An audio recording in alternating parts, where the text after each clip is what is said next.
Hello বন্ধুরা, আজকে আমি তোমাদের নতুন একটা রেসিপি দেখাবো। দেখো, এই মাছটা কি তোমরা চিনতে পারছো? এটা হচ্ছে চেলা মাছ।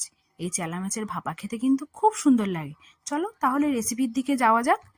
প্রথমে চেলা মাছ নিয়ে তাতে সামান্য পেঁয়াজ কুচি, লঙ্কা আর টমেটো দিয়ে দিলাম।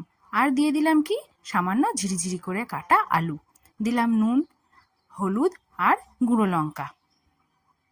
গুঁড়ো লঙ্কাটা দেওয়ার পর এতে দিয়ে দিলাম জিরে আর সর্ষে বাটা, যেটার জন্য এটাই মাছের স্বাদ আরও দ্বিগুণ হয়ে যায়। এবারে সামান্য মাখিয়ে নিয়ে তাতে দিলাম সরিষার তেল।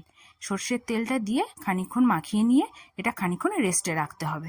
খানিকক্ষণ রেস্টে রাখার পর কড়াইতে তেল দিলাম। কড়াইতে তেল দিয়ে সামান্য কালো জিরে ফোড়ন দিলাম। কালো জিরে ফোড়ন দেওয়ার পর তাতে দিয়ে দিলাম সেই ম্যারিনেট করা মাছের মিক্সচারটা।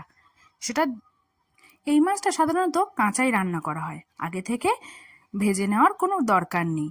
তাই একটু নাড়িয়ে চাড়িয়ে নিয়ে এটা হচ্ছে ভেপারে যেহেতু হবে, সেই মিক্সি ধোয়া জলটা দিয়ে দিলাম আর ওপর থেকে চাপা দিয়ে দিলাম।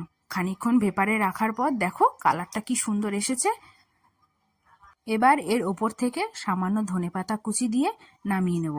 তোমরাও বাড়িতে এইরকমভাবে বানাবে আর আমাকে কিন্তু কমেন্টে জানাতে একদম ভুলবে না যে তোমাদের কেমন লেগেছে।